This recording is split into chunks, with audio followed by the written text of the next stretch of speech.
They said next to the man behind me, while the priority sign hung inches from my shoulder. The AC knifed cold air over my blue folder, and the glass room laughed open for a sportswear couple greeted by name. The receptionist's eyes slid past my face to their embossed envelope.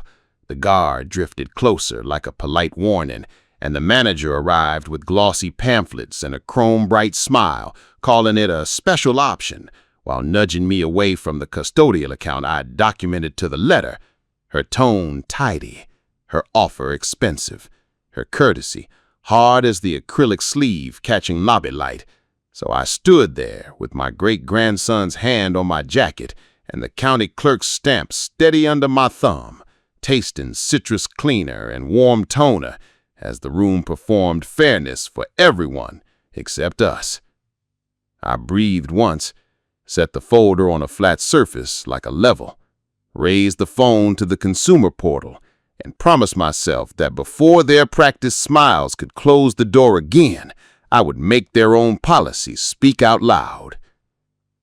Before we continue, please subscribe and check in below. Where are you tuning in? If this hits home, share it so fewer elders carry this weight. The humiliation didn't wait for a private corner. It met me right under the cold air vent, where the priority sign rested at eye level and still managed to be invisible. The lobby was bright and polished, smelling of copier toner, citrus cleaner, and a drip of stale coffee from a forgotten cup. The floor shone like a mirror made to flatter others' shoes. My blue folder pressed warm against my chest, the edges softened by years of being carried to rooms where people smiled at the door and frowned at the desk. Beside me, my great-grandson held his backpack by both straps, chin tucked the way kids do when they understand more than adults think they do. The guard began his slow orbit as soon as we took our place in the priority line. He wasn't aggressive. He was precise, a metronome in a blue blazer, pacing the same semicircle near the glass room that held polished chairs and cheerful pamphlets. The TV above us promised equal treatment and clarity on a loop that felt like a dare. A scent of lavender soap hung around the reception counter, competing with the plastic smell of new cards in their sleeves. A small printer coughed out a receipt somewhere behind a frosted divider, and with each cough, the line moved for everyone except us. Next, the receptionist called to the man behind me, eyes skimming over my face but landing squarely on his embossed envelope. He slid past without looking. I saw the slight tightening at the corner of the receptionist's mouth, the kind of smile that lives in policies, not in kindness. I lifted my senior card just enough for the light to hit its silver strip. The priority placard set 3 feet away, promising shorter waits for seniors and those with special circumstances. The receptionist's gaze flicked toward the sign, then toward the glass room where a pair laughed as if money didn't weigh anything. "We're here to open a custodial account," I said, voice even. "Minor account. I have guardianship papers recorded with the county clerk. All documents ready." "Do you have an appointment?" she asked, already typing. "Your website said walk-ins allowed for minor accounts if documents are complete," I said, and I raised the folder slightly. "They're complete." "There have been some internal updates," she replied. "Not unkind, just indifferent. An appointment is strongly recommended." "Recommended or required?" She touched a key and watched her screen with a focus that felt practiced. "Strongly recommended," she said again, but the tone gave me the meaning. Required for me, optional for others. A couple in sportswear stepped into the lobby and were greeted by name. The receptionist stood for them, a warmth in her voice that hadn't shown up for me. She waved them toward the glass room. The guard's orbit tightened a fraction, as if he were being pulled by gravity to a center I couldn't see. I breathed in the cleanest citrus and let it out slow, then lifted the folder's flap so the top page was visible. The guardianship papers were clipped to a proof of address, a school letter, and a printed list of account requirements. I had highlighted each item like I used to do on repair manuals when the right bolt had to be found in the dark. My great-grandson leaned closer, his shoulder brushing mine. The room's air conditioning made him sniff once, a small sound that landed harder in my chest than it should have. "Sir," the receptionist said, eyes sliding back, "I can put you with an associate. There's a wait." "We'll wait," I said, and I tilted my chin toward the priority sign. "We're already waiting." She didn't correct me. She didn't need to. The sign's promise was a thin sheet over a shape that didn't match us. A desk bell chimed from the far side of the floor. A printer fed paper. The smell of warm toner drifted. A woman in a blazer breezed past with a stack of glossy pamphlets, their edges flashing like fish scales in sun. She went into the glass room where a door closed and laughter replaced the bell. When our turn came, it wasn't because the line moved. It was because I asked a second time, and I asked in the language that rooms like this understand. "For the record," I said to the receptionist, careful with each word, "we are seniors using the priority line for a minor account opening. Please note the time we arrived and the time you're seating us." The change was small, but visible. She nodded, typed, and a new thread began somewhere in the bank's system with my name attached. The guard paused his orbit long enough to study the carpet pattern at my feet. A young associate appeared and called us over with polite efficiency. He looked no older than a semester past 20, hair clipped neat, name badge too shiny to have taken a fall. He offered the chair across from his monitor and folded his hands as if to say, "Let's try to do this by the book." I laid the blue folder down like a bridge between us. The plastic cover creaked softly as it opened. On top, the guardianship papers from the county clerk, a docket number inked in the corner. Under that, my ID and the boy's school letter. Under that, proof of address and the printed page from their own website titled Custodial Account Requirements. I arranged them the way a mechanic arranges wrenches, aligned by size, ready for a task that should be ordinary. "May I?" the associate said, reaching for the papers. "Please," I said, "and if there's any deviation from your posted policy, I'd like it explained and noted." He read, he typed, he scanned a barcode. The scanner's red line made a neat stripe on the paper before it beeped. He nodded at all the right places and made the low throat sound of someone trying to concentrate. He checked the proof of address twice. He requested a second photo ID that wasn't listed on the printed requirements. I pointed to the line that said one photo ID for the adult custodian with supplemental address verification acceptable by letter or bill. He scrolled. He found it. He nodded again. For a brief minute, policy and practice sat in the same chair. "It looks good," he said. His voice held something like relief. That relief didn't last. A shadow crossed his screen, a small box opening behind his window like a hand cupped to relay a secret. He frowned. He clicked. His eyes cut toward the glass room and the orbiting guard. The young man's posture shifted, inches only, but the change was enough to tell me we were about to be handled. "I'm going to get my manager," he said. "Before you do, would you note in the file that the requirements appear satisfied per your posted policy?" He hovered his fingertips over the keyboard, then pressed them down, then hesitated. He said, "I'll let the manager review." The manager arrived with a smile polished to a gloss. She carried pamphlets like a bouquet, each one promising solutions that used the word special as a ribbon. She introduced herself with a warmth that would have felt like hospitality if it hadn't arrived with four-color print and a guard half a step closer. I understand you're opening a custodial account, she said, sliding into the chair beside the associate. We do have some internal updates on that process. Meanwhile, we have a special option that might help you reach your goals even faster. She fanned the pamphlets on the desk the way a dealer fans cards you're not supposed to notice are stacked.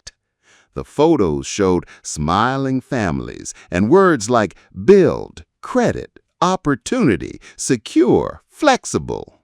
The rates, tucked into fine print, hummed like a faraway engine if you didn't lean close to hear the cost. I brought the posted policy, I said, tapping my printed page. If there are updates, I'll need to see them or have them put in writing. Our internal policy is for staff use, she said gently, like one uses a gentle tone to correct a stubborn child. But I can assure you we're doing what's best. What's best is the policy you advertise and the account we came to open. She kept the smile but tightened the edges. Sometimes a credit review reveals better pathways, she said, glancing at her screen.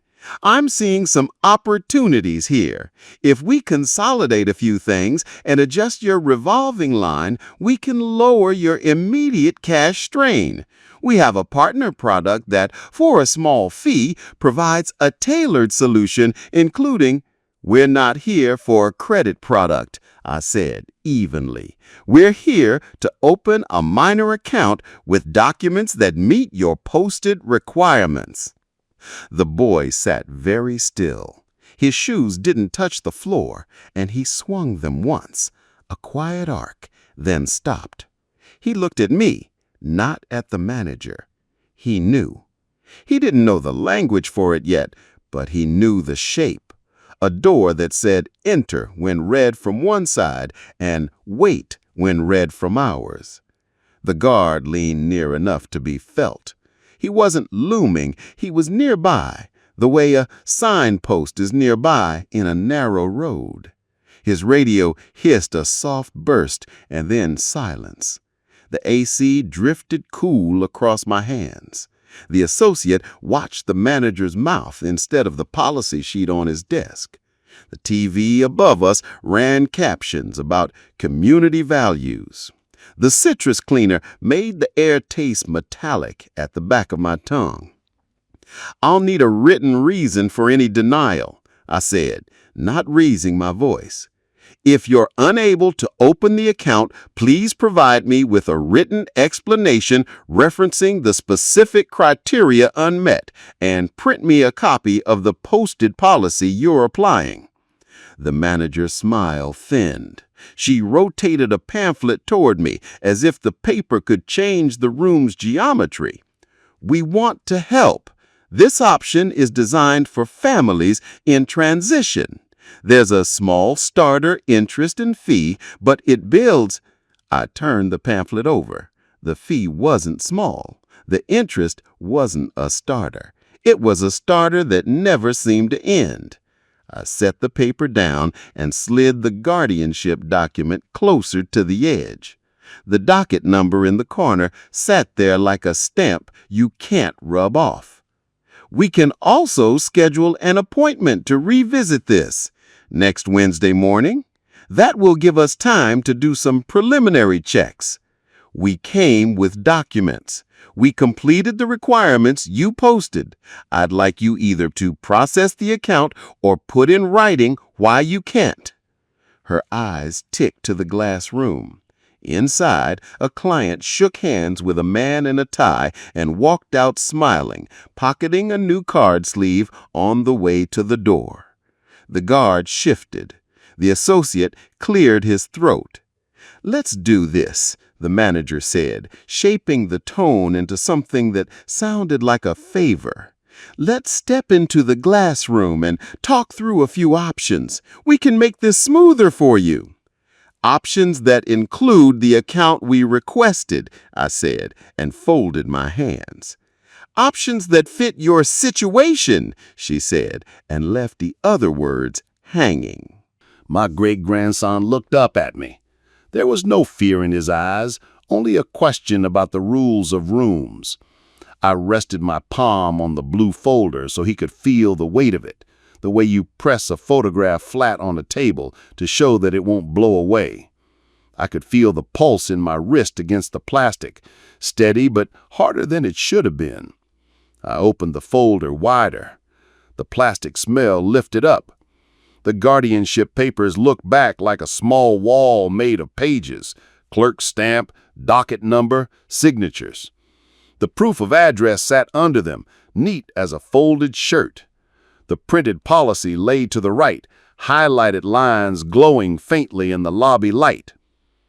"Before we move anywhere," I said, "I want the time recorded in your system that you requested a glass room conversation. And please note that I requested a written reason if you're declining to open the account today." The associate clicked. I watched the reflection of his screen in the glass partition and saw a line appear with the time. The manager's smile returned, brighter than before, but colder somehow, like a hallway light left on for show. She reached for 2 of the pamphlets and stacked them with a crisp motion. The guard took a half step back, then forward again, then set his feet. I pulled my phone from my pocket.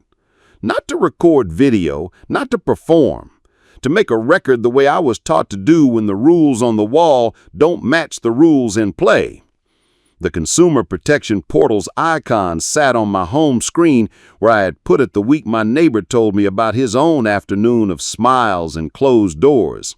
I tapped it. The welcome page came up with a simple question. What happened? I breathed. I tapped New.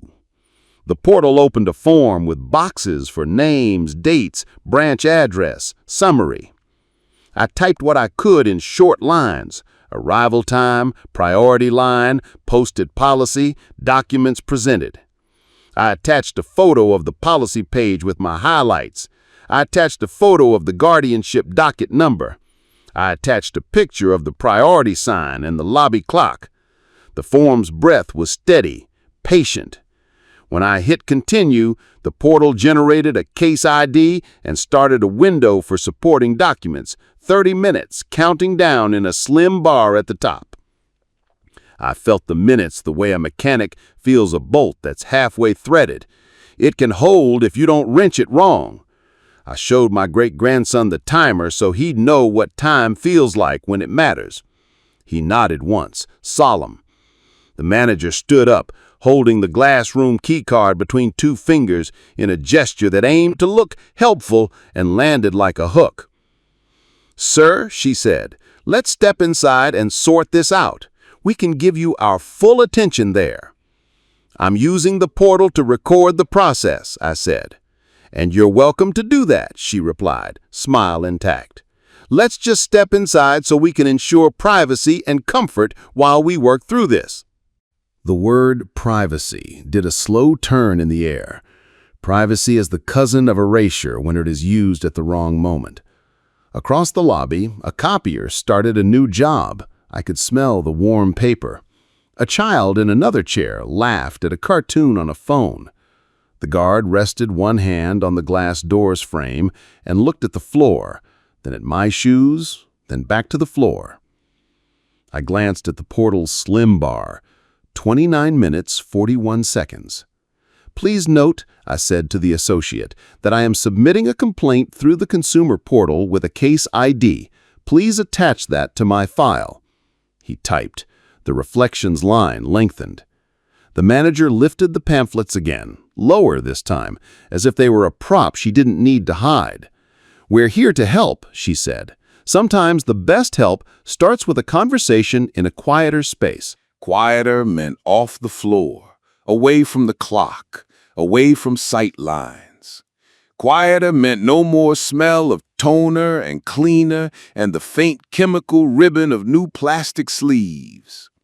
Quieter meant room for a new story to be told about what had or hadn't happened. I have spent years learning how to keep the story in one place. It's not dramatic, it's maintenance. the way you check the pressure in a tire before a long drive. I turned a page in the blue folder so the printed policy heading was visible. I wrote the current time in my notebook with the dull pencil I keep tucked under the flap. My great-grandson watched the clock on my phone from the corner of his eye. The guard adjusted his stance so the door could be opened with a single motion. "Sir, now," the manager said. The portal's bar ticked to 29 minutes, 14 seconds, and the glass room door began to swing. The door didn't swing all the way. It paused with a hush of rubber on tile, held by the guard's palm as if he were pinning down a page that might turn on its own. The bar on my phone read 29 minutes, 14 seconds. The manager lifted the key card slightly, expectant, her smile frozen at the corners. The room smelt like lemon cleaner and warm paper, and under it all, a thin ribbon of plastic from new card sleeves waiting to be torn open for somebody else. My great-grandson's breath brushed my elbow. He was close enough to see the blue of the progress bar, close enough to read the number that would mean nothing to a stranger, but everything to us if the story of this afternoon ever needed a spine. "I need a flat surface," I said, not asking permission, only telling the truth of what the portal required. I stepped 2 paces to the low side table by the plant that wasn't real, set the blue folder down and opened it to the page that steadied me, the county clerk's stamp, the docket number, the edges worn by handling, the paper reflecting a sliver of the lobby light. The manager lowered the key card the way people lower an umbrella when they realize the rain's gonna do what it wants. "We can do that inside," she said, soft enough to sound helpful, firm enough to carry the expectation of movement. "We can do it here first," I said, and slid my phone to camera mode for scanning, then inside. The guard eased the door back against the jamb. The rubber made a soft sigh. The printer behind the frosted glass started a new run. Warm toner drifted into the air with a smell I've always connected to seriousness. My great-grandson pulled his backpack strap tighter, then let it go. The strap creaked faintly. "Hold this steady," I told him, placing the phone in his small hands. "Keep the edges in the frame. No faces, no screams." He nodded and lifted the phone with the concentration of a boy lining up a marble at the mouth of a bottle. The scan pulsed and captured. The portal accepted the guardianship page, and the bar advanced a finger width. The clock on the wall made a soft tock, too quiet to be a real clock sound. It came from the ceiling speakers that also fed the TV's mute captions about fairness and clarity. The associate stood half up from his chair, looking toward us and then toward the manager, caught between policy on paper and policy in posture. He hovered there long enough for me to mark the time in my notebook. The pencil lead dragged a little. The paper felt dry. I had learned this rhythm long ago. Write what happens, then let the facts do their work. My wife used to say it like a kitchen instruction: measure twice, pour once. I lined the next document under the phone, squaring corners with a thumb. Proof of address. The paper smelled faintly of the envelope glue I'd licked shut that morning. The portal's camera rectangle clicked softly and turned green. The bar moved again. 28 minutes, 31 seconds. The manager's shoes were quiet on the tile. She came to the edge of the side table and arranged her pamphlets as if they were flowers needing air. "Sir, let's at least get you seated. We can do this together in a calmer space." "I'm calm," I said, which I was. Calm is not the same as quiet. Calm is a kind of heat managed so it doesn't warp the thing you're trying to build. I placed the printed policy page under the phone. The highlighter's neon bands glowed under the lights. The camera took a second to focus, then captured. The bar inched forward. A small shadow crossed the page. The guard had shifted to stand slightly behind my shoulder. He wasn't touching me. He didn't have to. I could hear the low static of his radio carry a breath of someone else's conversation and then snap to silence, as if that too must make room. "Photography is not allowed," he said, eyes on the plan, voice pitched like a rule you say, hoping it will be heard as a suggestion. "I'm photographing my documents and your posted signage. No faces, no screens. If you have a written policy about that, I'll read it." His eyes flicked to the manager. She smiled without moving her lips. "He's fine," she told him, as if permission had been given back to me for something that wasn't hers to allow. He stepped a half pace away and planted himself by the glass door again, hand near the handle, posture practiced. My great-grandson's breath steadied into the work. He scanned the priority placard.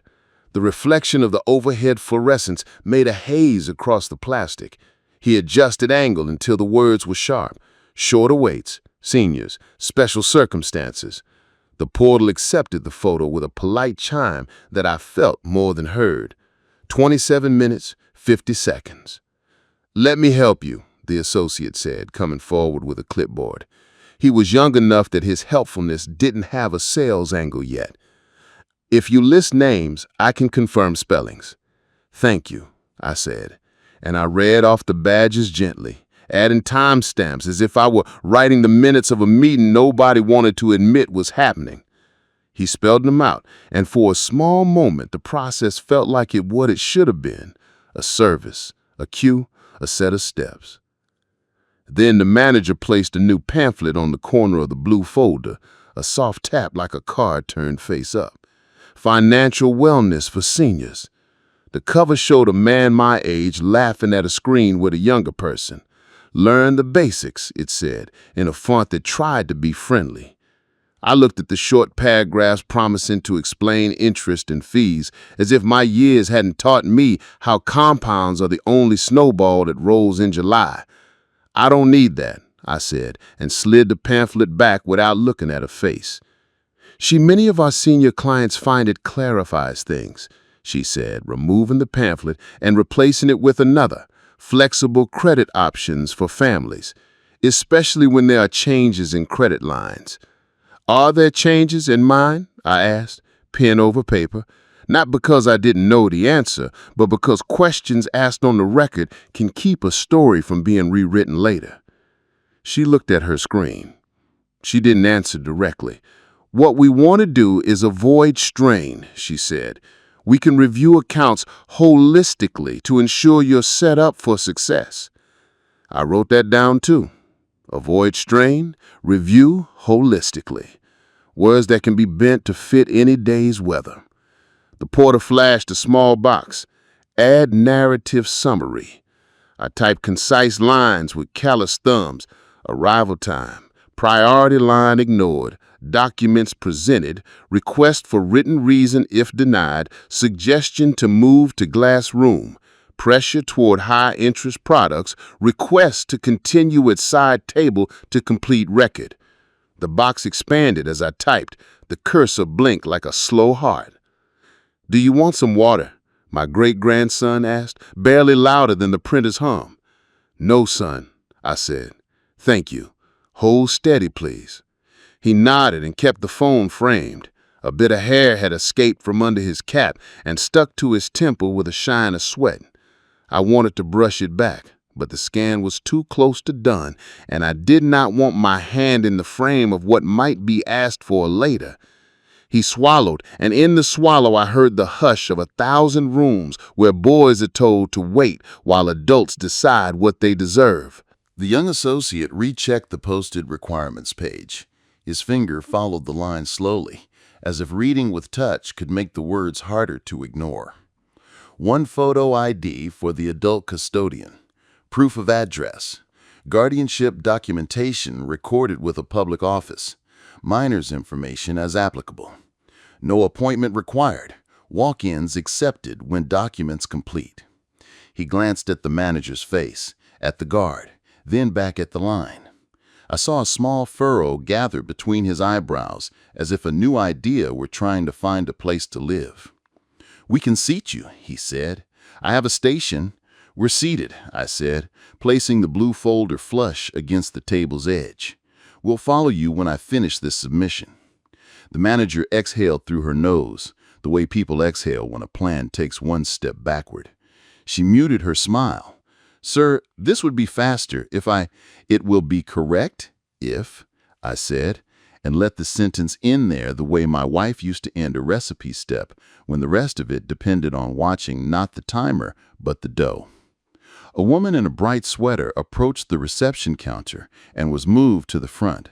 The receptionist's voice changed 3 notes up for her and trailed 3 notes down as 2 men in work boots took seats near the wall. A child somewhere started and stopped a cartoon.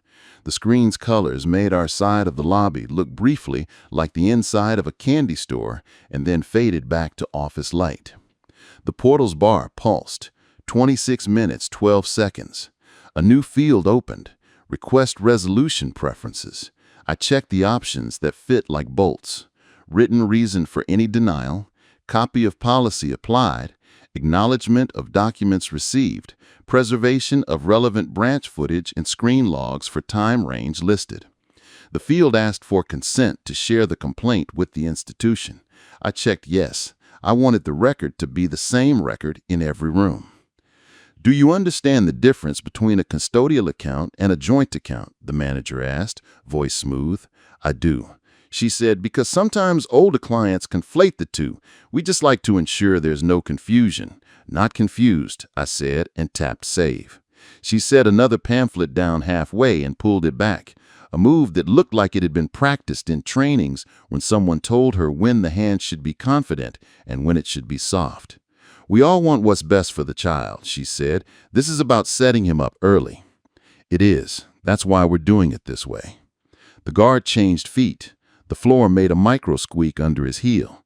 He let the glass door's weight rest fully against the jamb now, as if the whole room could lean more comfortably while I did this odd, precise thing a man my age is not expected to do with a phone and a portal and a patience that doesn't need to be taught to other people to be real. The associate, perhaps to be useful, fetched a small desk lamp and aimed it toward the table so the scans would catch the print crisp. The cone of light tightened around our paper pile.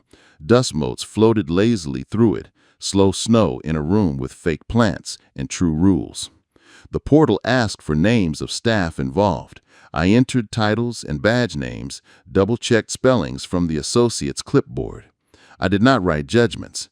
I wrote what they said, what they did, and when. My hand remembered the feel of my wife's recipe card, with its arrows and short questions and all the small insistences that kept a cake from sinking. This was not cooking, but it was a way of making something rise and hold. Sir, the receptionist called from behind us, voice smaller now, as if the distance had taught her something about volume. The glass room is ready when you are. We're almost finished, I said. My great-grandson handed the phone back for a moment so he could flex his fingers. His hand smelled faintly of the sanitizer he'd used at the door. I took the phone, angled it to capture the priority sign and the clock in the same frame. The picture took on the first try. I attached it. 25 minutes, 18 seconds. May I see your second ID again? The associate asked. It's on the list, I said without anger. He checked the line again. 1 photo ID for the adult custodian, he read. Right, I said, and placed the ID down anyway, so he could feel the reassurance of a thing that would not fight him when he was doing his best to be correct. The manager leaned in. If we step inside, I can call our regional support. They'll streamline this. There's no need to involve outside channels when we're already here to help. Outside channels write things down, I said. We're almost done. Her smile stayed, but it had cooled past comfort into something else.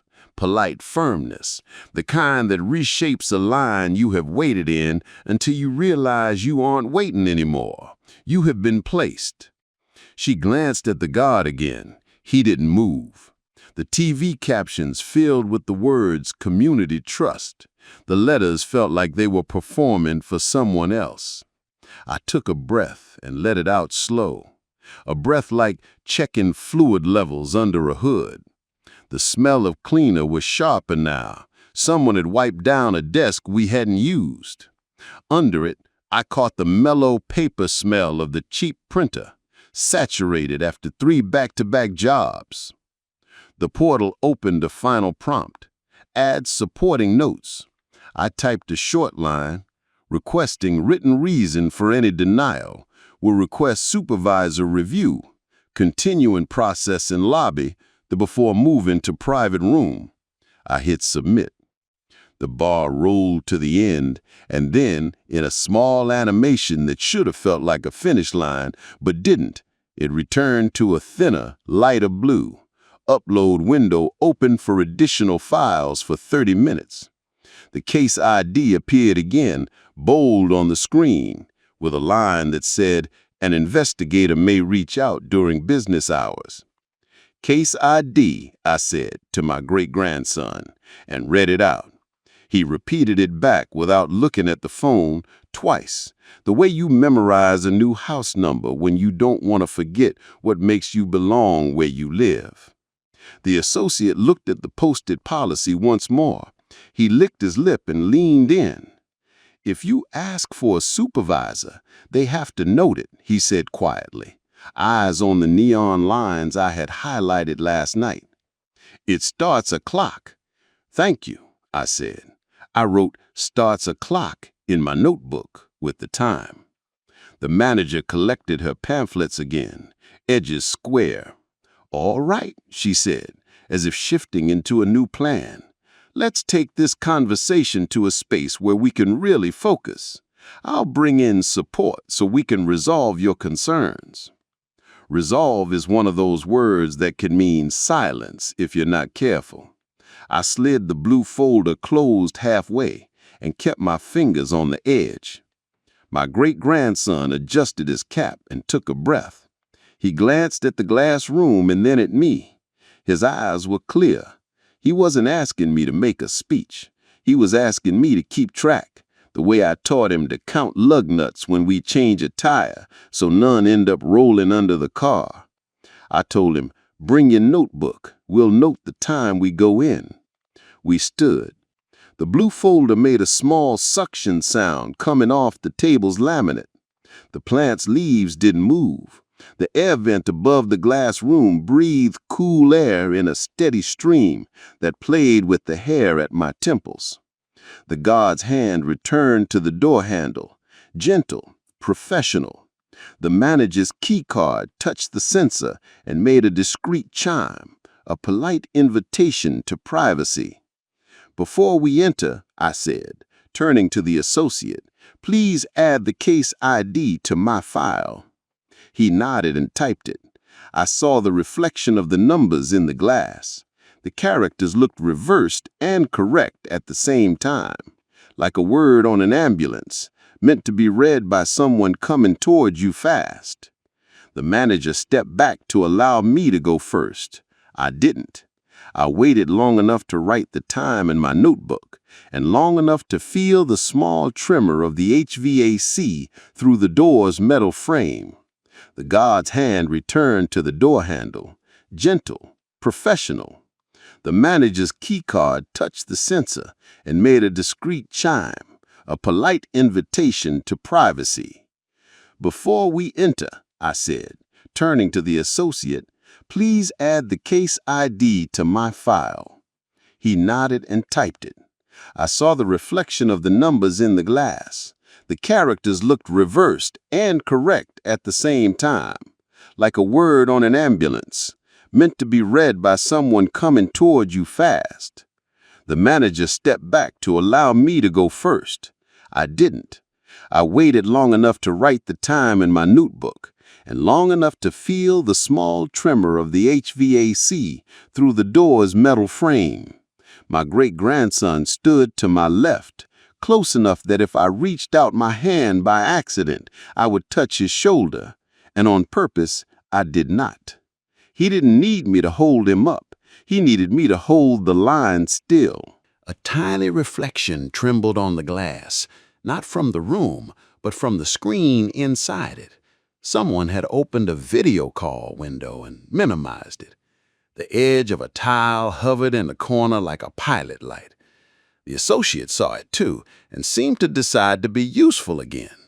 He hurried ahead, tapped the keyboard, and the tile expanded and then disappeared, as if he had only wanted to confirm that a thing existed before anyone said its name.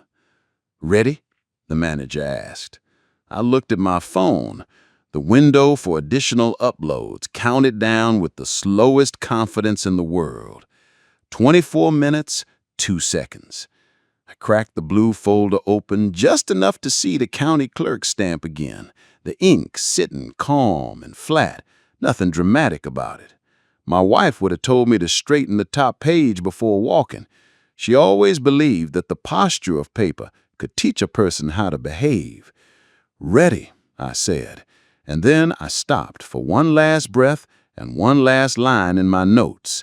Entering glass room, documents in hand, case ID visible.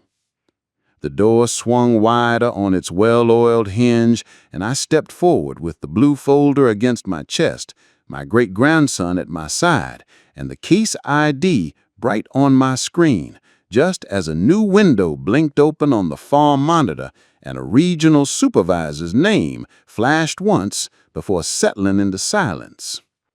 The glass room smelled like polished plastic and lemon, a neat smell that wanted to pretend everything inside it had been planned for comfort. The table was too smooth, the kind that throws light back at you and makes paper glare. The chairs were a touch lower than the ones outside, and when I sat, I felt the room trying to tilt the conversation toward the screen. My blue folder made its small creak as I set it down. I angled my phone so the case ID was visible, bright like a tag on luggage you don't want lost between terminals. The regional supervisor's name held steady in the corner tile of the monitor, muted, waiting. The manager took the chair to my right, perfectly square to the table, and the young associate slid into a seat on my left like a boy taking a test beside his teacher. Outside the glass, the guard resumed his drift, slower now, as if his orbit had shrunk to the width of this door.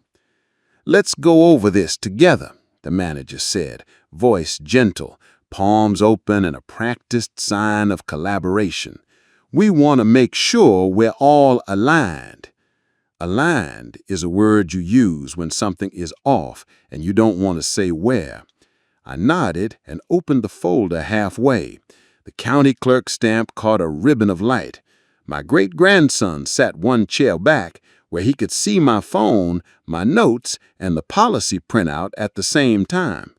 His knees didn't quite fit under the table. He tucked one shoe behind the chair leg, the sole making a faint squeak on tile. "I'll start by summarizing," the manager said, looking not at me, but at the supervisor's silent tile.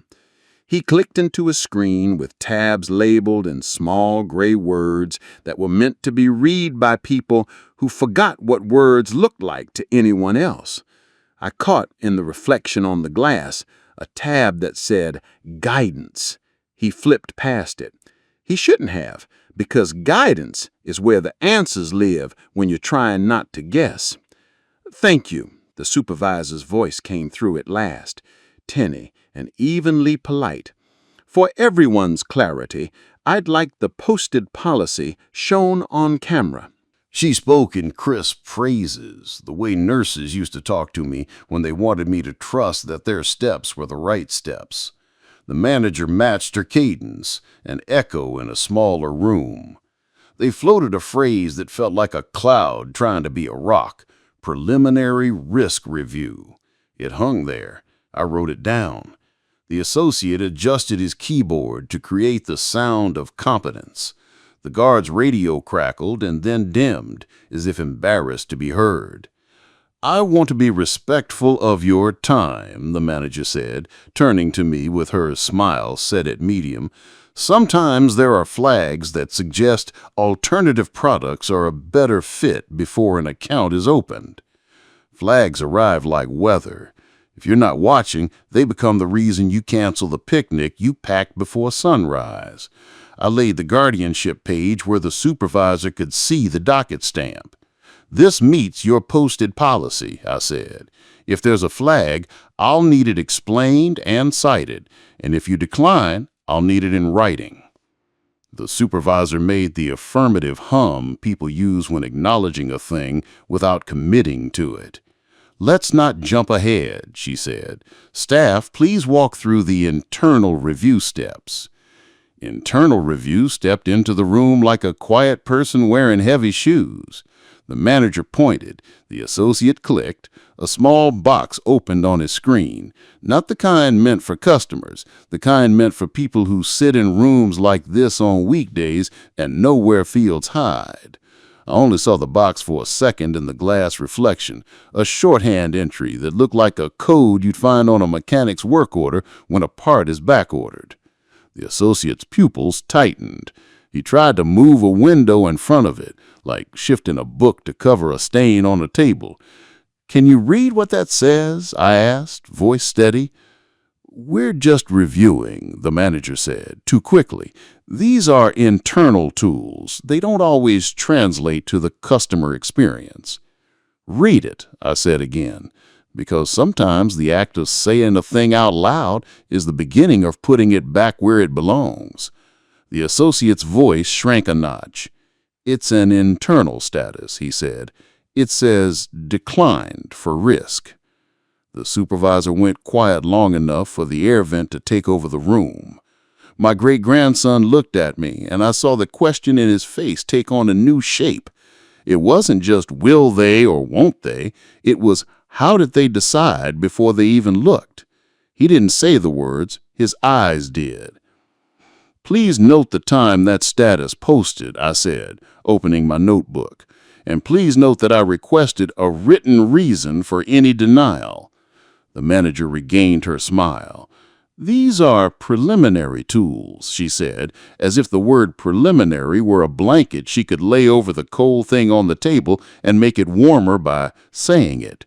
We'll get you to the right outcome. The right outcome begins with what you posted, then a written reason if you diverge. My phone buzzed. On the portal, a small alert pulsed at the top of the case. Investigator assigned, institution notified, supporting documents window open. Under it, a line appeared with a timestamp mirroring the one I had just written. I felt in that alignment a truth settle like a bead found in the center of a string. Two systems were now telling one story, and they were not in harmony. One was the portal, the other was the branch's quiet code. Harmony could be manufactured by music, but not by policy. Policy needed reconciliation. We can schedule a follow-up, the manager offered, opening a calendar I could only see in reflection. We can get regional support in person. We can look at a partner program that, please do not attempt to sell me any credit products, I said evenly. We want the account we came to open. We recommend reviewing your revolving lines to see if there's room to reduce stress, and the words landed like a hand that keeps patting your shoulder after you've stepped away. My great-grandson reached into his backpack and set a pencil and a small spiral notebook on the table, a quiet twin to mine. He wrote the case ID on the first line and then the time. He looked up at me, not for permission, but to let me know he understood that writing is a form of staying. The supervisor's voice returned, drier. For everyone's benefit, customer has presented guardianship documentation recorded with a county clerk, proof of address, and identification. The posted external policy appears to support opening a custodial account, given those documents. She paused. Branch, explain the internal status entry. The associate swallowed.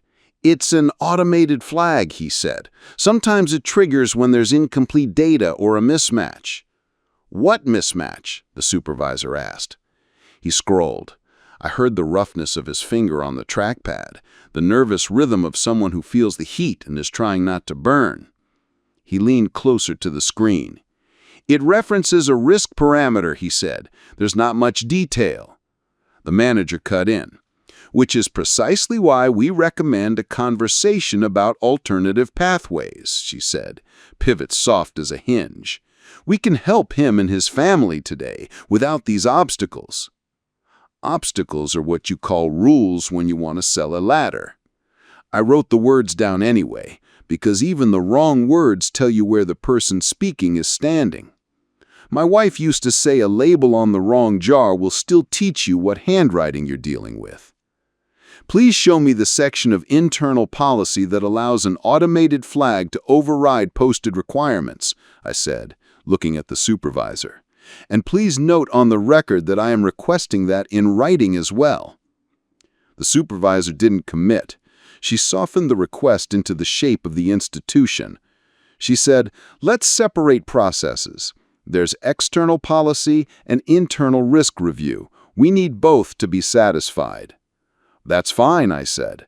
Satisfy external policy first. Then, if you deny, do it in writing with a reason. Meanwhile, please attach my case ID to any internal notes. The associate started to type. His hands hovered, then settled. The reflection of the numbers appeared in the lower corner of the glass, strange and backward, a mirror telling the truth in reverse. The manager folded her hands and let silence collect like change in a jar. The guard outside the door shifted to relieve a knee. The air vent stitched a thin seam of noise along the top of the room. My great-grandson underlined the time in his notebook and drew a box around it, careful, precise. He had learned from me that boxes make people notice the thing inside them. Once, when he was smaller, he drew a box around a dandelion he wanted to remember.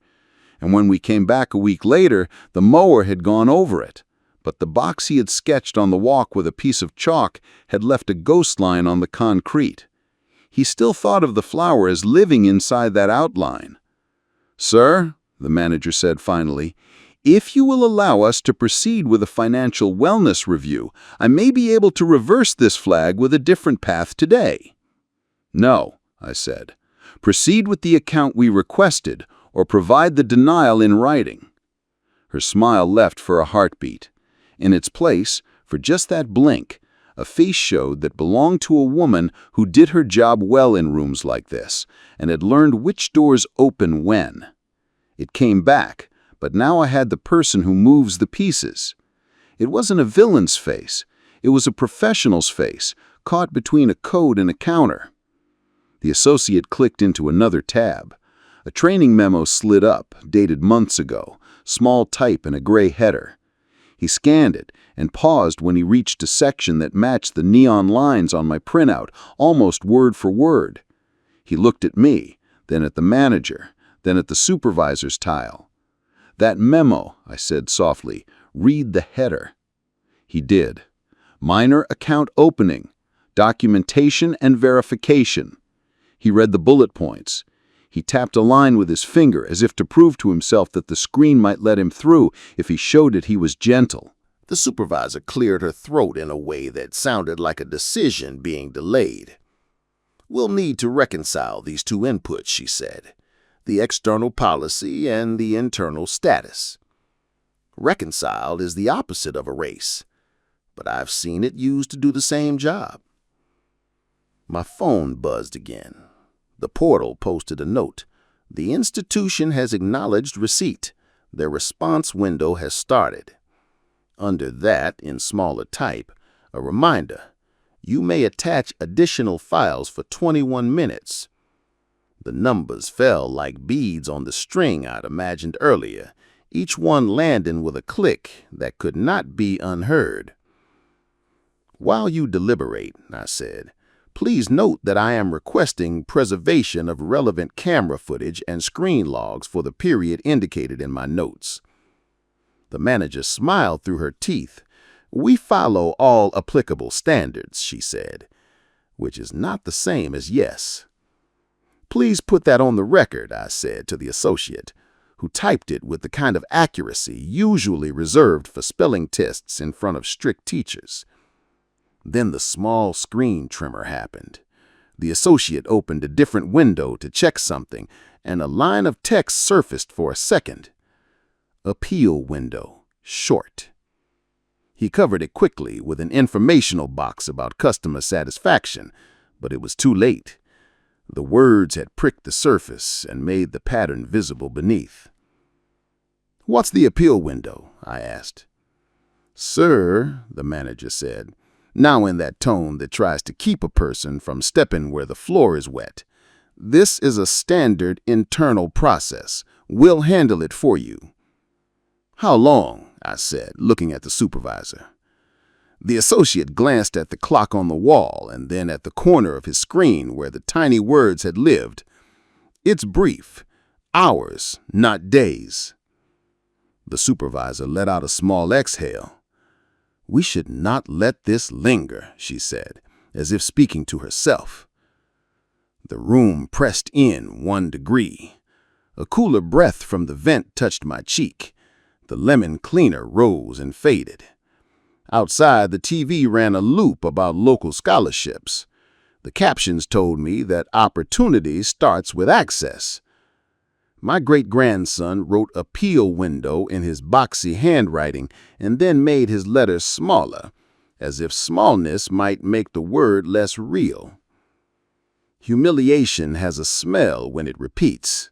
Metallic at the back of the tongue, plastic from the chair arms, the faint bite of toner in paper that has been handled too often. It stacks itself quietly. You think you're only carrying today, but then you notice the weight is old, the edges rounded by rooms that look different and act the same. I let myself take a small detour into memory because sometimes that's how you keep from getting pulled into someone else's river. My wife and I once stood at a counter to get a library card for our daughter. The clerk smiled and explained a new rule that we had never heard of, which required a second piece of mail. A man in a blue jacket came behind us and slid his paperwork forward without being asked. The clerk took his word for his address and printed his card, while explaining that we'd need to come back. We did come back. We always came back. That day I held the shape of us inside until we got home, and then I put it away where it could not cut me when I reached for other things. Today, I didn't have the option to walk away and save it for later. I had a window open on my phone and a box on the screen that would close if I didn't do something with my hands. Given the internal status and the posted policy, the supervisor said, I recommend we pause the sales conversation and focus on resolving the eligibility question. The manager nodded, but you could see the nod belonged to a different part of her than the one that had laid out those pamphlets. I can request an exception, or we can offer no offers, I said. Resolve the eligibility, and please attach my case ID to the internal status. Now. The associate typed faster. He was sweating around the hairline despite the room's cool air. He asked me to spell the case ID again, and my great-grandson did, crisp, as if he had been preparing his whole small life for this one act of speaking clearly inside a room that had tried to teach him how to be quiet. The supervisor's towel flickered and came back. I'm marking this for immediate branch review, she said. We will need to ensure our internal code aligns with the published policy. The manager pasted on her smile again. While we do that, she said, let's talk about timing for a follow-up visit. No, I said, I'm here now, and my window is open now. Windows, the one on my phone, the one on their screen with a code I hadn't been meant to see, the one in this glass wall that let everyone outside watch a man and a child sit still while other people decided what was reasonable. My great-grandson reached under the table, found the edge of my sleeve, and gave it a small tuck, not to pull me anywhere, just to let me know he was there. The gesture held more grace than the whole afternoon. The associate coughed lightly and pushed his chair back. I need to print an acknowledgement of documents received, he said, half statement, half question. "Yes," I said, "please do." The printer at the far wall woke with the soft whir I had smelled in the lobby. The paper fared with a low chuff. He brought it back in 2 pages, still warm. The heat of it climbed into my fingers as I signed. He stamped it with a date. The sound of the stamp was sharp, a wooden clack that felt like a small door shutting in the right place for once. The manager slid a feedback form across with it. A neat trick. Layer the official page with a friendly one so the hand doing the signing might get confused. I pushed the feedback form back, untouched. She didn't look surprised. "Sir," the supervisor said, "we'll reconvene in 10 minutes after I consult with compliance." The word compliance did something to the air, like someone had cracked a window in a house that had been closed too long. But the 10 minutes meant a pause, and pauses can be used or they can be used against you. The portal's supporting documents window ticked down in a calm that felt like a dare. 20 minutes, 36 seconds. "While you consult," I said to the supervisor, "please note that I will submit a supplemental summary to the portal reflecting this internal status and the times we've discussed." The manager nodded as if she had suggested it. The associate wrote the time, and his handwriting was small but clean. The guard outside checked the hallway, then returned to his post, as if movement could bear witness. I took a breath that filled the bottom of my ribs, not the top, the kind that settles a person enough to hold a pen steady. I opened the portal to the supplemental field. It asked for context. I typed internal status, posted as declined for risk at time, request for written reason, request to preserve footage and screen logs, branch acknowledges posted policy, regional supervisor present. I didn't add my feeling about the word preliminary. Feeling lives in the white space around the lines you can prove. My great-grandson leaned his head against the chair back and looked at the ceiling tile like it was a sky map he could learn to read. He didn't ask if we were winning or losing. He had already seen that this wasn't that kind of game. He watched me type, his mouth a straight line, steady as the edge of my folder. The manager folded her hands again. The nails were trimmed close, glossed. There was a small notch in the wood veneer near her elbow where a chair must have bumped too hard in a different conversation. People like to pretend rooms forget us when we leave them. They don't. They'd keep our dents the way a book keeps a thumb crease on a page you read too often because you needed the words to say the same thing twice. "Let me bring in someone from Risk," she said, standing smooth as an escalator. "We'll get more clarity."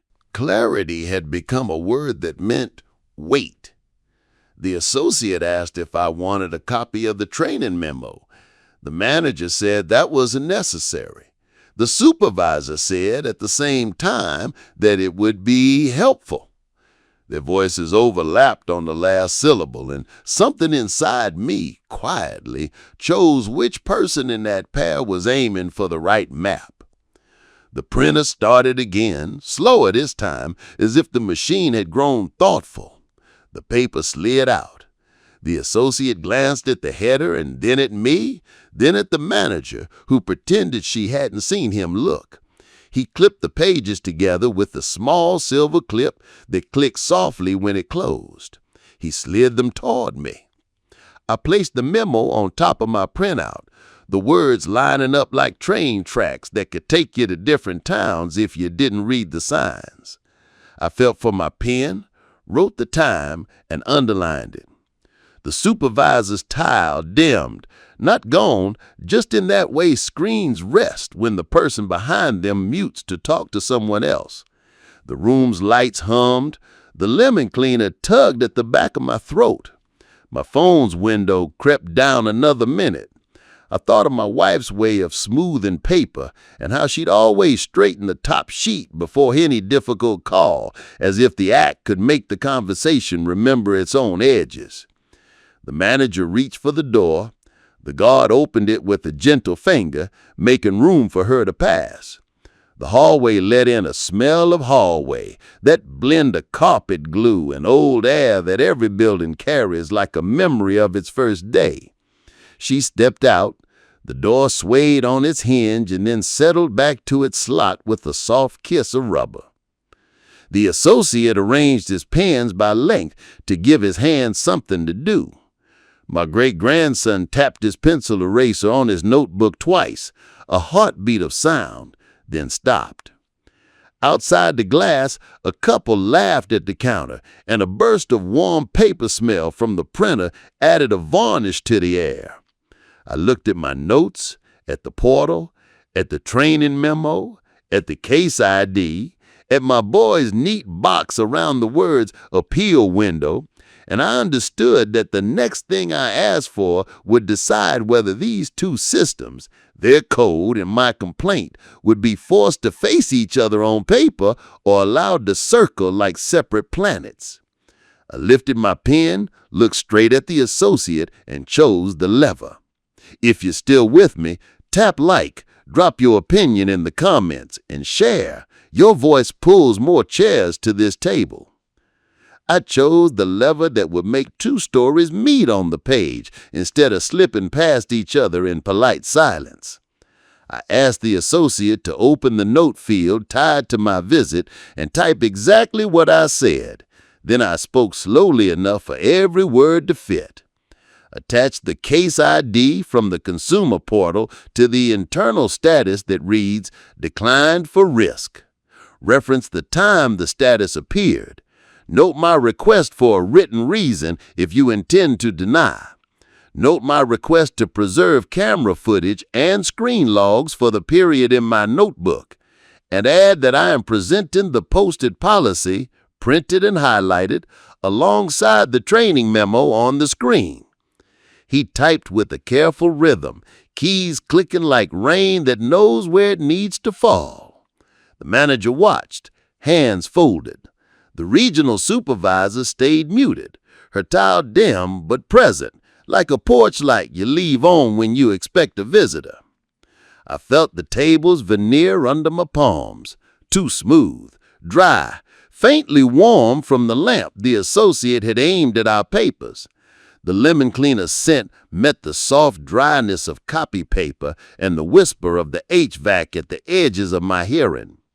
My great-grandson sat straighter and drew a second box in his notebook for the new entry, the case ID linking to their code. He looked at me for a beat, not needing a nod, and then underlined the time he saw on the wall clock with two neat, slow strokes. Please print the note you just added, and a receipt acknowledging the attachment of the case ID. The associate glanced at the manager. She didn't answer fast enough to matter. He hit print. The far machine woke and fed paper. That warm paper smell rose like steam from a soup you serve on Sundays. He brought me the sheet with the note and the branch receipt, both warm enough to make a small heat line across my fingertips. I signed the receipt and asked him to date stamp the printed note. The stamp made a square sound, satisfying and ordinary. The sound of a task finished correctly in a place where ordinary had been trying to hide from us all afternoon. The manager stood and opened the door with a soft card tap. "I'll get someone from Risk," she said, voice low enough to pass under conversation. The guard steadied the glass with a palm and let it swing back to its rest when she stepped out. The hallway exhaled glue and old carpet. I could hear a distant phone chirp and then stop. The regional supervisor unmuted. Her voice came through flat but clearer. "Thank you," she said. "I've taken note of the link between the external case and your internal status. I'm conferring with compliance for guidance." Guidance. The word carried its own temperature. You could feel the room angle a degree toward it, away from pamphlets, away from the suggestion that our best path was a product we had not asked to buy. The associate, as if giving his body a task to match his mind, aligned the pens he'd been fidgeting with, and then opened the training memo again where it lived on his screen. His lips moved, not with words, but with the cadence of reading to himself, the rhythm children keep when they want to make sure the sentence doesn't slip between their eyes and their mouth. I opened the blue folder on my lap enough to lay the signed, stamped receipt on top of everything. The plastic cover made its faint exhale. The county clerk's stamp sat under it, unchanged and patient. My wife used to say paper remembers you by the heat of your hand. I put my palm there a second and felt my own heat travel into the stack and come back. "While we wait," I said, turning to the associate, "I'd like a short acknowledgement letter on branch letterhead noting the documents received, guardianship docket, ID, proof of address, policy printout. Not an approval, just acknowledgement of receipt." He looked at the manager's empty chair, then at the supervisor's tile. "That's reasonable," the supervisor said. "Please draft and print." He typed a simple paragraph with the date and time, listed each document, and wrote a single sentence stating that these were presented in the context of a custodial account request. He printed 2 copies. I signed one, and he stamped both. The stamp's clack sounded like a firm tap on a door that had been half closed for a long time. He slid my copy across. I slid it into the blue folder where it could live with my other proofs, like a beam braced under a sagging roof. My great-grandson shifted only to pull a granola bar from his backpack. He didn't open it. He held it like a small, bright thing, and then set it beside his notebook, as if to say to himself, "When this part is done, I'll eat." He looked at the case ID again. He read it quietly. He read it like a phone number you need to remember if you're the one who has to call in a storm. The manager returned with a man whose face was composed for fewer rooms than hers. He wore a tie that sat a little too tight and carried a tablet like a butcher carries his knife, useful, not decorative. He nodded to me and my great-grandson, to the associate, to the supervisor's tile. He didn't nod to the guard who probably didn't need the sign. "I'm here from Risk.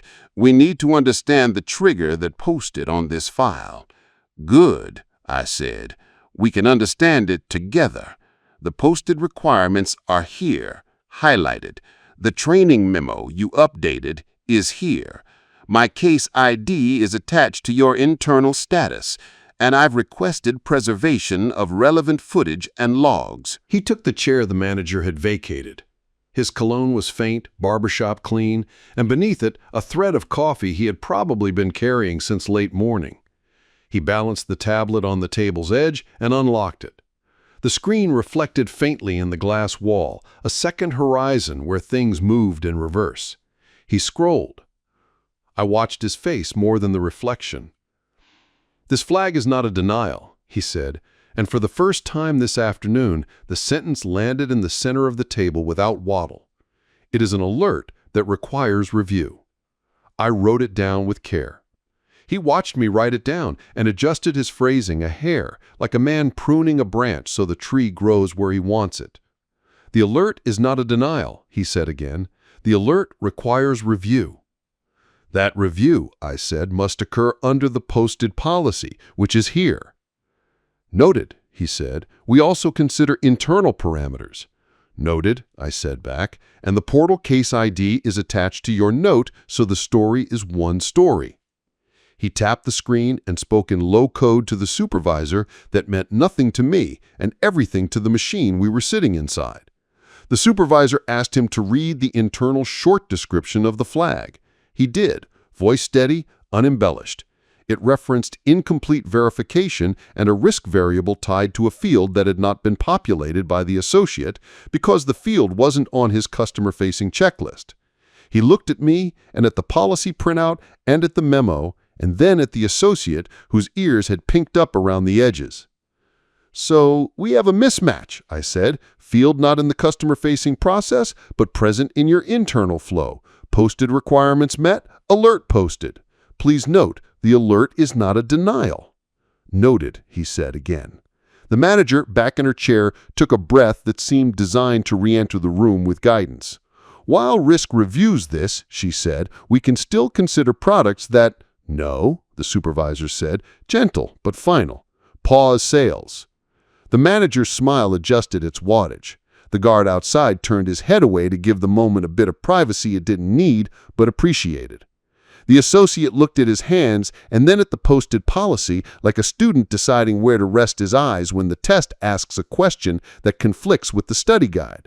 "Sir," the risk man said to me, "if you're comfortable, I'd like to annotate this file with a note that you have requested an adverse action notice if any credit decision is taken today, and that you have requested written reasons for any denial of the account." "Yes," I said, "put that in." He typed, and I could hear his fingertips hit each key like small assurances. My great-grandson made a new box in his notebook and printed the phrase "adverse action notice" in careful block letters, then whispered it once, not to remember the words, but to feel them in his mouth. Language can feel like a tool or like a door. That one felt like a lock whose key we had asked him to show. "While you're annotating," I said, "I'm going to file a supplement note on the portal summarizing this moment. I'll include the exact phrasing you just read." "Understood," he said, and he didn't tell me not to. He knew, as I did, that a story told in two places with matching times becomes harder to bend later. I opened the portal to the supplement field. The font was simple, the box wide. I typed, "Internal alert posted as not a denial, requires review. Mismatch between internal field and customer-facing checklist. Posted policy and training memo presented. Branch paused sales. Note added that adverse action notice requested if any credit decision is taken today. And request for written denial reason reiterated. Preservation request repeated." The cursor blinked once, twice. I hit submit. The portal thanked me in its quiet way and assigned a tiny internal code that meant simply, "We heard you." The risk man read something on his tablet and adjusted his posture.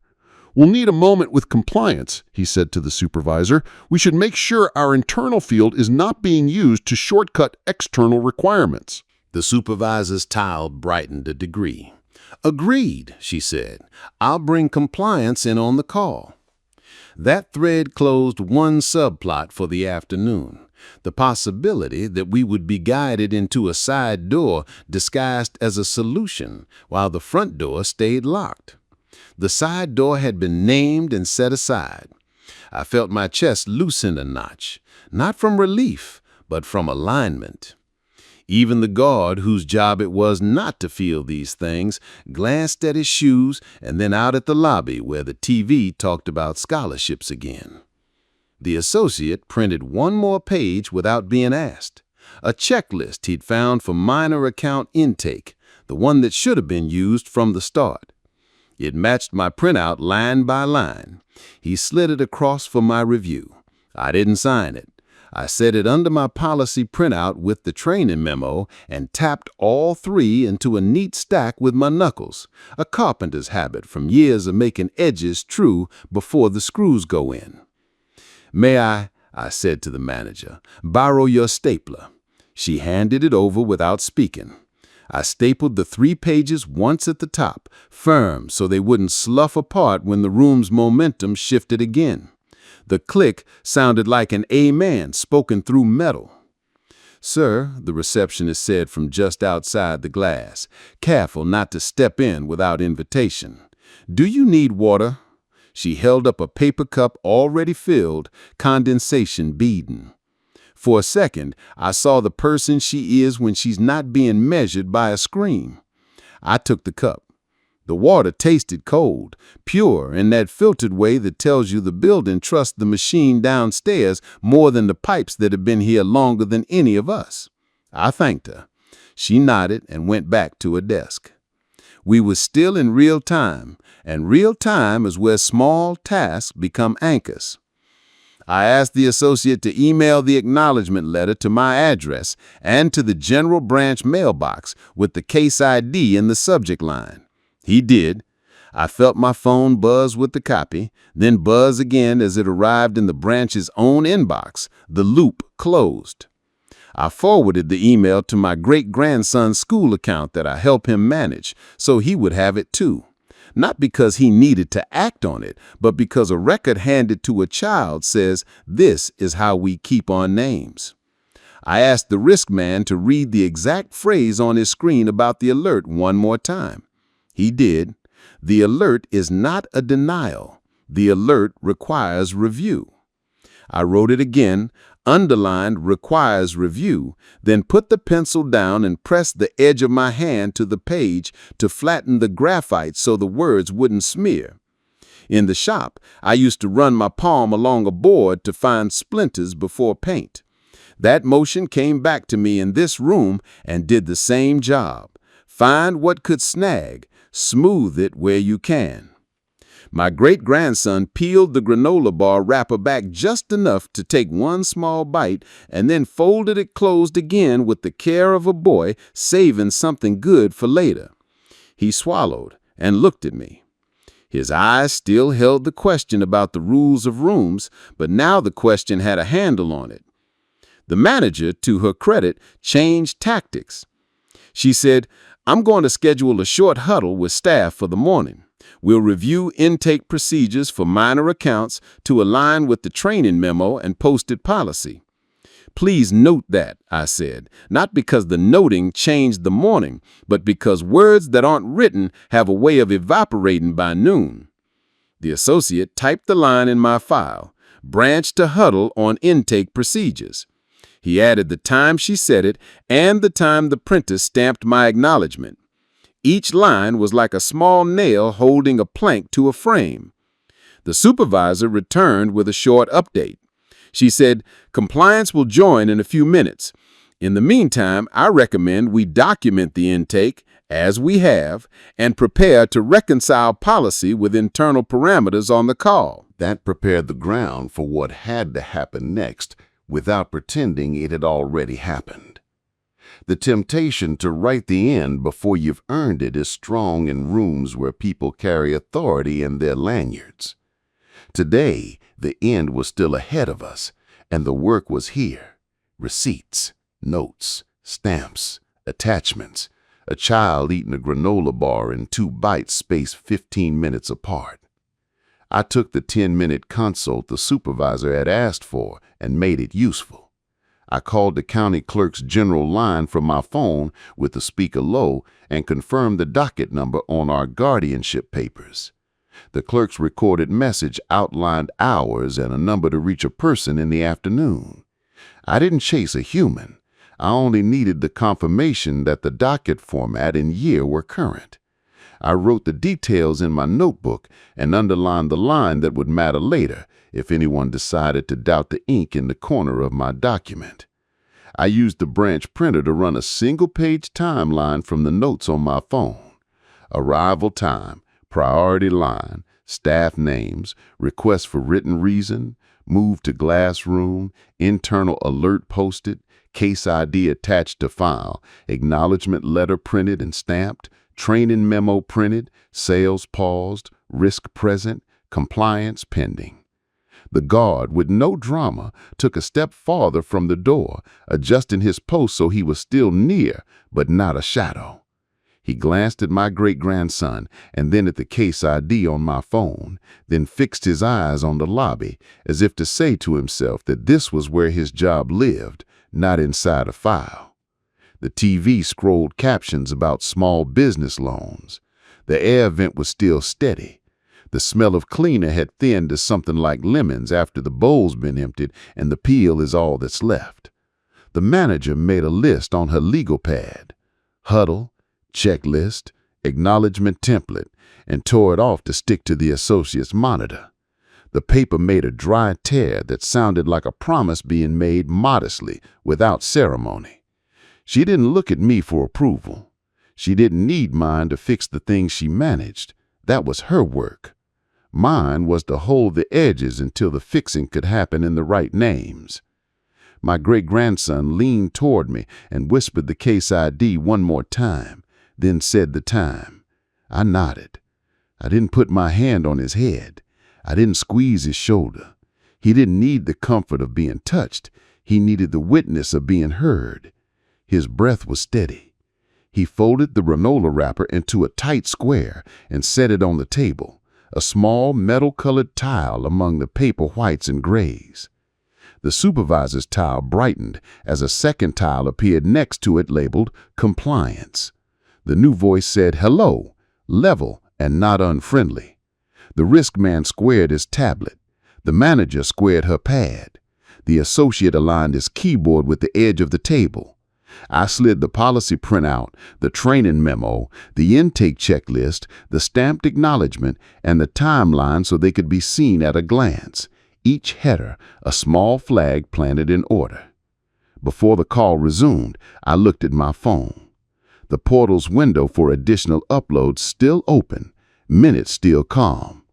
I attached the stamped acknowledgement as a photo and added a 2-line note. Branch acknowledged receipt of documents. Sales paused pending review. Internal alert noted as not a denial. The portal accepted the file with a soft confirmation, then returned to its simple waiting screen. For a moment, there was no speech in the glass room. Only the machine hum, the distant TV captioning a story about math tutoring, and the bright regularity of overhead light on glossy desk, and the breathing of a boy holding a pencil and a man holding a story steady, so it didn't tilt toward the version that's easier for other people to tell.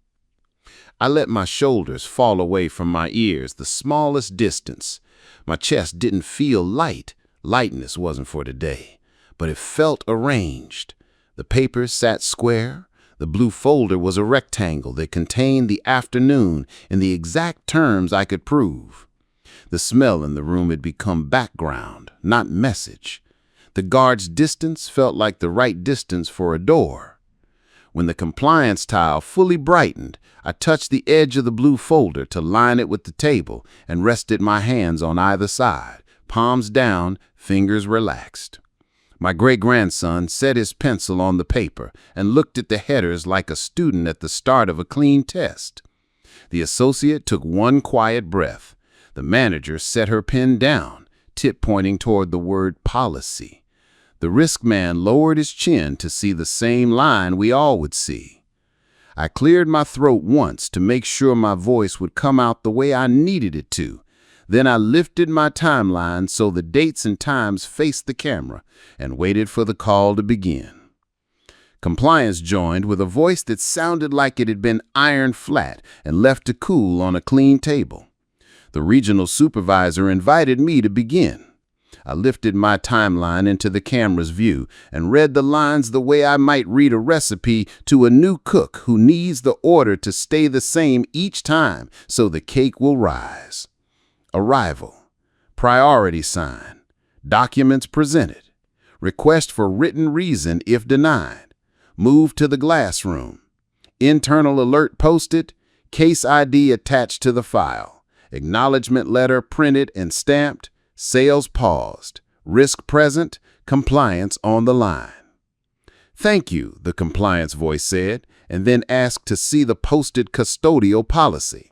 I slid the printout under the monitor so the neon band stood out like tape lines on a shop floor.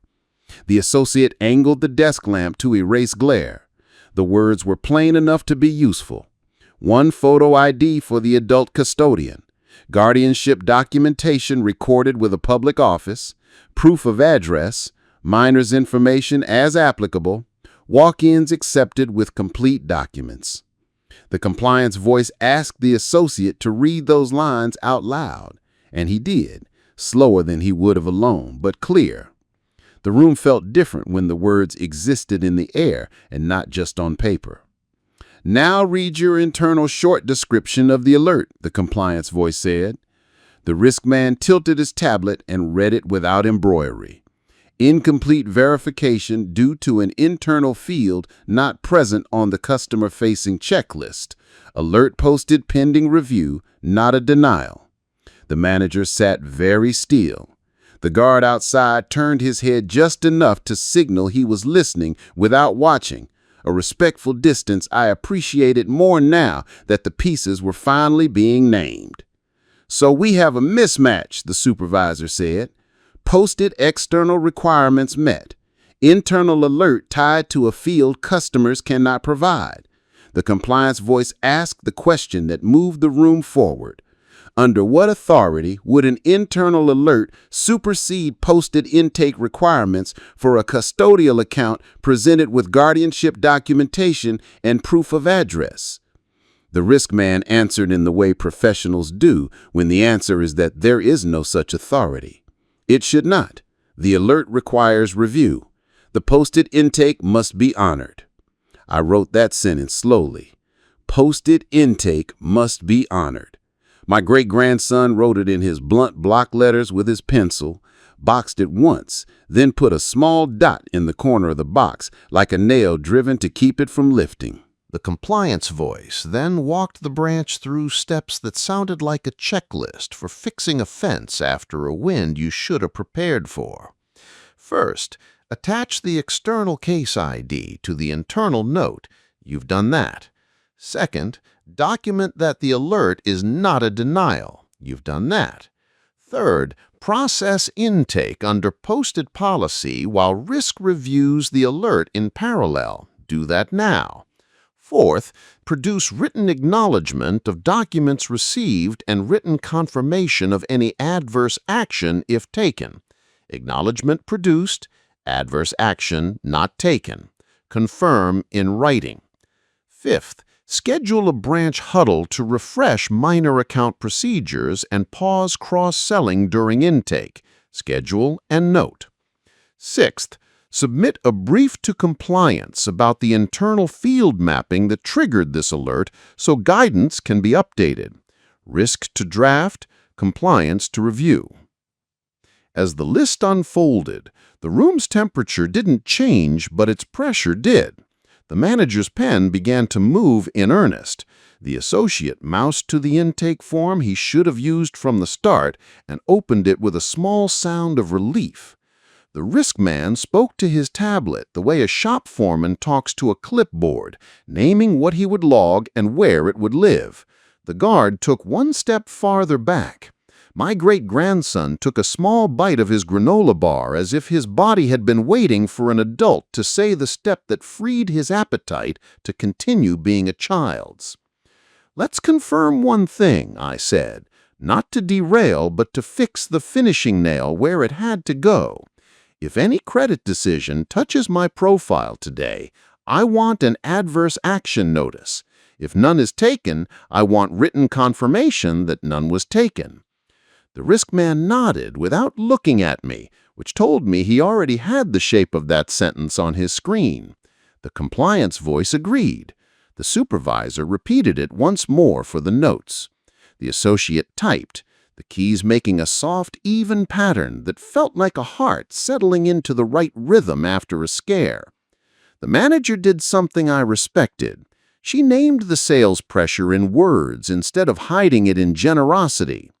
"We'll pause any discussion of alternative products during intake for minor accounts and resume only when intake is complete and if requested," she said. Eyes on the policy header instead of my face, which is sometimes where sincerity hides when a person isn't ready to show it. "Please note that," I said. The associate did. In my notebook, I wrote "pause sales during intake" and gave it a small underline that didn't need to be angry to be firm. The compliance voice asked the associate to confirm each intake field with me, as if we were building a shelf together and each bracket had to catch the stud under drywall, not the hollow space where a screw tears out. Adult custodian photo ID, yes. Proof of address, yes. Guardianship documentation with docket number and county clerk stamp, yes. Minor's information, yes. Walk-in under posted policy, yes. The printed policy remained under the lamp. The training memo sat stapled to it. The intake checklist lay beside both, like a bridge between them. "Now," the compliance voice said, "process intake." The associate clicked submit where he had earlier hovered. The cursor pinched into a spinning ring and then into a small check mark that looked almost embarrassed to have taken so long to arrive in such a simple shape. The printer on the far wall began to feed with its gentle chuff. The warm paper smell rose, and I inhaled the way you inhale a kitchen that's doing what it's supposed to, turning raw into ready. The first page was a standard intake confirmation. The second was a welcome acknowledgement written in plain language of an old manual, the kind that tells you what the machine can and cannot do without pretending it's a friend. The associate stamped the intake confirmation and slid both pages toward me. I read the acknowledgement line. Custodial account intake processed under posted policy requirements. Internal alert under review by risk. No adverse credit decision taken at this time. I signed and dated where indicated. The stamp's square sound when it hit the paper was less dramatic than any cinematic moment and more satisfying than most of them. Please generate a letter confirming no adverse credit decision taken today, I said gently. The risk man typed and read the line he would output to the letter system. The printer obliged with one more warm page. The letter was dust dry and matter-of-fact. No adverse action, review in progress, any future decision to be communicated in writing with reason if applicable. The manager initialed a corner, the way people initial things when they don't entirely enjoy the shape of the moment, but accept that it belongs to them. I placed the letter on top of my acknowledgement, then added both to the blue folder, the plastic cover breathing out a small sigh as it settled. "We're not finished," the compliance voice said, not unkindly. "Risk, draft a memo to update the internal field mapping so alerts don't trigger on data customers cannot supply. Include an instruction that alerts can't preempt posted intake. Branch, schedule the huddle. Instruct staff to use the intake checklist. Remind security to keep proximity from becoming pressure during routine service. Supervisor, record branch commitment to review posted signage for clarity. Priority line expectations, walk-in acceptance, and report back with a timestamp." The manager wrote 3 words I could read upside down: huddle, signage, security. The guard shifted his stance, looked at me, and nodded once, a private acknowledgement that distance had meaning here, and he would carry it into whatever briefing he received. The receptionist hovered at the edge of the glass with a new stack of forms and waited until the manager waved her back, which made me feel like the room had learned a small new courtesy about the timing of interruptions. The associate clicked to generate the account number stub, the one with asterisks for most digits and a full routing line below it. He placed the stub under the lamp and read the visible digits aloud. My great-grandson didn't cheer. He didn't even smile. He wrote the visible digits down slow and checked them once like a boy learning to lay brick. Then he exhaled, and even that was measured. "We'll need an initial deposit," the associate said, back to the simple mechanics that should have led the day. I slid a small envelope from my pocket, the kind I keep in my glove compartment for tolls and tips and moments like this when you prepare for the thing you hope won't be denied. He fed them into the counting machine. The machine whirred and clicked, a sound that in other rooms has felt like a test and here felt like confirmation. He printed a deposit receipt and placed it over the intake confirmation so the dates could look at each other and agree. The regional supervisor spoke next in a voice softer than earlier, as if a thread in her chest had loosened a notch. "For the record," she said, "the branch will process custodial intakes per posted policy, pause sales during intake, conduct a morning huddle on procedures, review signage, instruct security on distance, and report completion to my office with times. Risk will draft guidance on field mapping. Compliance will review and circulate." She asked the manager to say yes out loud, and the manager did, each yes sounding like a nail driven into a board after measuring twice. "Before we close," I said, "please note that I will upload today's stamped acknowledgement and letters to the portal case, so the external record reflects the same corrections." "Noted," the compliance voice said. The supervisor asked the associate to include the external case ID on the internal resolution note when Risk closed the alert. The associate typed the instruction into a template for future use. That small move closed the subplot where today's fix might be treated as a one-off rather than a pattern. The guard, now tracking the rhythm of the conversation as a person rather than a post, asked from the doorway if he needed to adjust his stationing in the lobby during priority hours. The manager told him yes, a half step farther from the glass unless called, and he nodded a professional nod that made me like him more because he wanted to be told how to do his job in the way that helps rather than guesses. I caught his eye and returned the nod, not as a flourish, only as a small human bridge on a day built from paper and policy. The associate handed my great-grandson a simple brochure about saving goals, meant for children that didn't sell anything, just offered a grid where a kid could color in boxes as a balance grew. "We can set this up if you want," he said to the boy, "only if you won't." My great-grandson looked at me, and I looked at the associate, and all I said was, "Thank you, we'll take it home." The boy slid the brochure into his backpack with the care of a letter. The compliance voice asked if anything further needed to be read into the record. I reviewed my notebook and checked the portal. I had one more small line to tie the rope clean. "Please add that I requested the intake checklist be visible at the start of intake on the customer-facing screen when practical, or that staff present it proactively," I said. The supervisor agreed to consider it in signage review. The manager wrote it down. The associate printed a spare copy of the checklist and laminated it with a sleeve from his drawer, the sleeve smelling faintly of warm plastic when he passed it under the lamp's heat. He set it by his keyboard. It wasn't policy yet, but it was practice starting inside one pair of hands. The compliance voice thanked us and left a line. The supervisor thanked us and asked the associate to escort the acknowledgement letter to the scanner so a copy would live in the branch system with the same date and time as my paper. He did.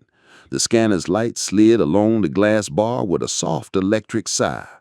I closed the blue folder. The plastic whispered. The county clerk stamp pressed gently against the other pages as if to remind him what official looks like when it's done correctly. The manager looked at me. For the first time since we arrived, her smile wasn't working for the room. It was working for the moment. "We appreciate your patience," he said, a safer sentence than the one A Better Day might have offered. I nodded. I wasn't here for an apology dressed in velvet. I was here for paper that holds and a process that stops bending around my face. The associate stood and held the glass door open.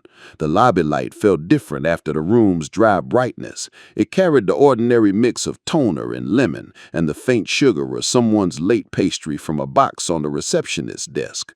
The guard stepped aside. The receptionist looked up and made eye contact without skipping over me to the person behind me. A prentice started somewhere and then stopped. I could hear the soft tick of the wall clock again, honest in its cheapness. At the counter, the associate printed one more receipt, this one with the visible digits of the account stub and the deposit listed beneath. He slid it across. The paper was warm, the ink fresh enough that I could smell the newness like a sealed door opening to the right room. My great-grandson placed his palm on the blue folder and then on the receipt as if to carry the field of both into how he'll remember the day. We turned toward the exit. I pressed the senior card back into my wallet and felt the familiar edge find its slot. The sunlight through the glass front doors cut into the lobby's cool air like a clean knife into a lemon rind. Not harsh, just precise. Behind us, the manager's voice moved into a tone people use for staff, not for customers, outlining the huddle items one by one. The guard spoke into his radio with a new list. Adjust stands by glass. Give space unless called. Note priority line times.